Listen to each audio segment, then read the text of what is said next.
बिहार में पिछले कुछ दिनों से कई सारे विस्फोट हुए हैं।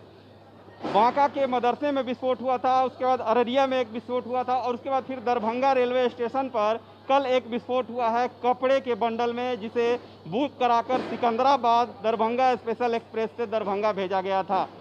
इस विस्फोट कांड में कई सारे तथ्य खुलकर सामने आ रहे हैं, कई सारी बातें आ रही हैं जिस पर पुलिस की जांच शुरू हुई है।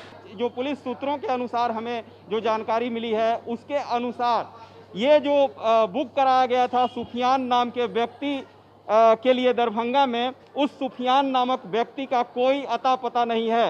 रेलवे सूत्र ये बता रहे हैं कि इस सुफियान का ये जो बार कोड लगा हुआ था वो फर्जी था और दरभंगा स्टेशन पर जब उसका स्कैन किया गया तो उसमें से कोई भी नाम पता नहीं पता चला।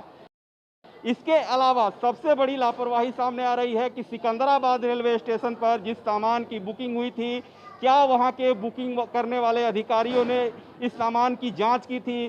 क्या रेलवे स्टेशन पर सामान के स्कैनिंग की व्यवस्था है?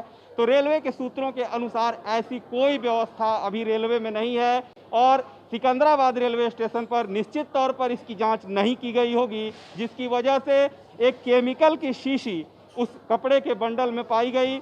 और सूत्रों का जो जानकार सूत्र हैं, हालांकि हम इसकी पुष्टि नहीं करते हैं, लेकिन जो जानकार सूत्र हैं वो ये भी बताते हैं कि उस शीशी में जो केमिकल था वो एक्सप्लोसिव बनाने के काम में आता है, बम बनाने के काम में आता है। ईटीवी भारत इसकी पुष्टि नहीं करता है, लेकिन ये सवाल लगातार उठ रहे हैं। ये मामला इतना हाई लेवल है कि रेल के एसपी खुद इस मामले की जांच कर रहे हैं और दरभंगा आईजी के भी दरभंगा स्टेशन पर आने की सूचना है। हम आपको कुछ और जानकारियां बताते हैं।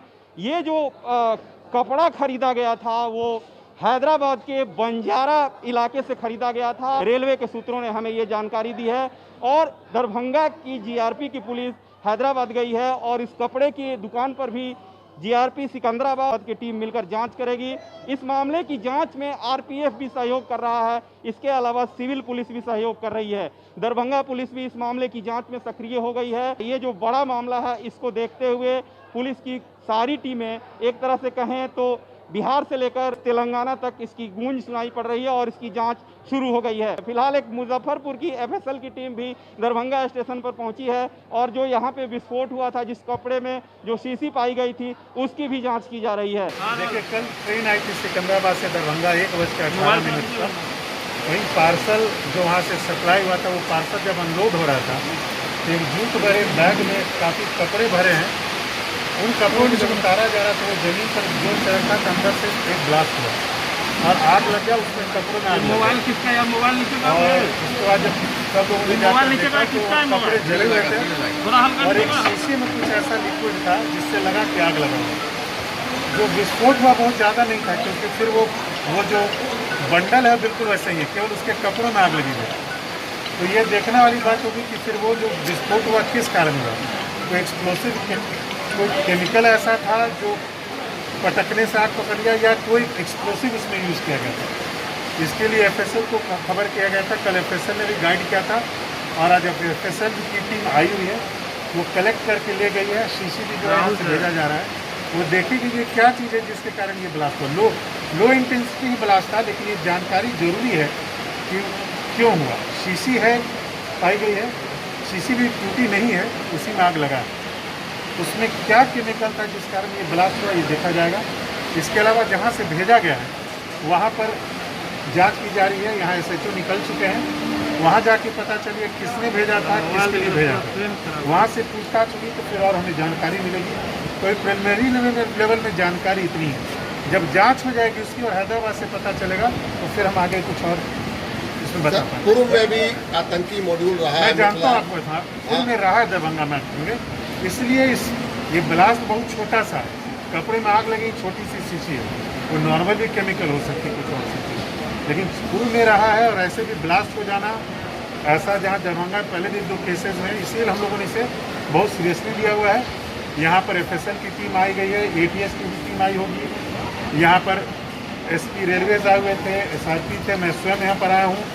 यहाँ के एसएचओ निकल गए हैं सिकंदराबाद, और जितनी सारी जांच है हम लोग हर एंगल पर इसको जांच। सर, सबसे बड़ी बात जिसके नाम से यहाँ आया था, पता नहीं है सही से। देखिए, शक की बात कुछ है, शक की बात यह कि जो यहाँ पर जिसको भेजा गया नाम अभी क्लियर नहीं है। वहाँ का नाम हो सकता है क्लियर हो, क्योंकि यहाँ के पदाधिकारी वहाँ गए, सुफियान नाम दिया गया था, वहाँ पहुँच कर वो जो डिटेल भेजेंगे, इससे हम और क्लियर हमें पिक्चर मिलेगा। लेकिन कहीं ना कहीं सस्पेक्टेड है पूरा मामला। सस्पेक्ट बिल्कुल, हम हर चीज़ को सस्पिशन के साथ ही देखते हैं।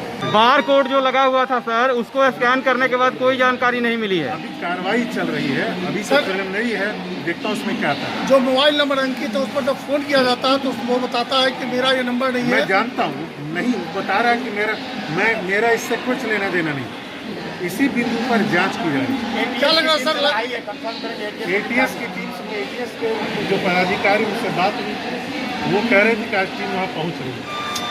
हम आपको ये भी बताते चलें कि दरभंगा इंडियन मुजाहिदीन का मॉड्यूल रहा है और इंडियन मुजाहिदीन का जो प्रमुख था भटकल, वो इसी इलाके से पकड़ा गया था। कई सालों तक उसने इस इलाके में दरभंगा में एक रैकेट बनाया था, जो धीरे धीरे जिसका खुलासा हुआ और कई सारे लोग जेल गए। तो अब देखना होगा कि Darbhanga police, RPF, rail police किस तरीके से इस मामले की जाँच करते हैं और इसमें क्या सामने आता है। विजय कुमार श्रीवास्तव, ईटीवी भारत, दरभंगा।